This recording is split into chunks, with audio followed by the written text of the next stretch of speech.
Ongi etorri nire erakusketara, Street Life 2020, kaleko bizitzari.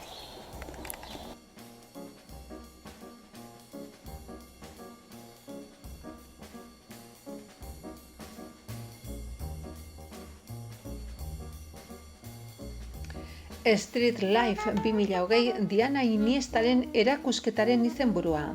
Bertan kaleko bizimodua egunerokotasuna omendu nahi izan du.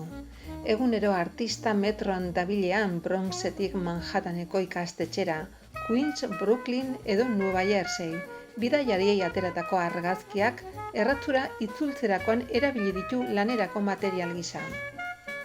Koronavirusa lehertu baino aste bat lehenagotik martxoaren 5ean itzuli zenean eskola itxi eta konfinamentuko fruitua da Street Life.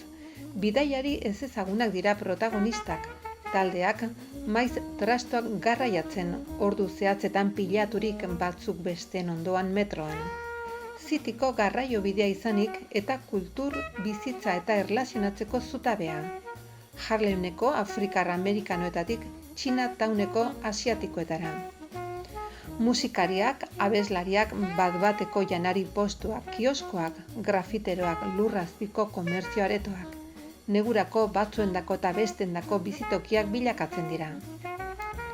Formato handiko 4 oleo kuadroak ilustraziora gerturatzen dira, bizitzako ibilbideak islatzen ditu, afroamerikar lagunekin konpartitzeko mugikor bideoak, gurasoak umeekin, asiar bikoteak maite minduta, bidaiari bakartiak egun luze baten ondotik beren pensamenduetan. Diana Iniesta berriro hasiko da aire zabaleko ikastaro trinkoekin egunetakoa iraila eta urrian. Marrazketa eta margolaritza ikastaro trinkoak emango ditu erratzuko tailerrean urritik 2021eko martxora bitarte.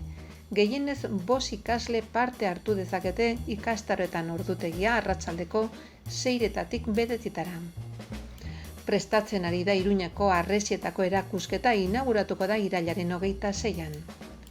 Informazio gehiago webikoitza dianainiestabenedicto.es web orrian.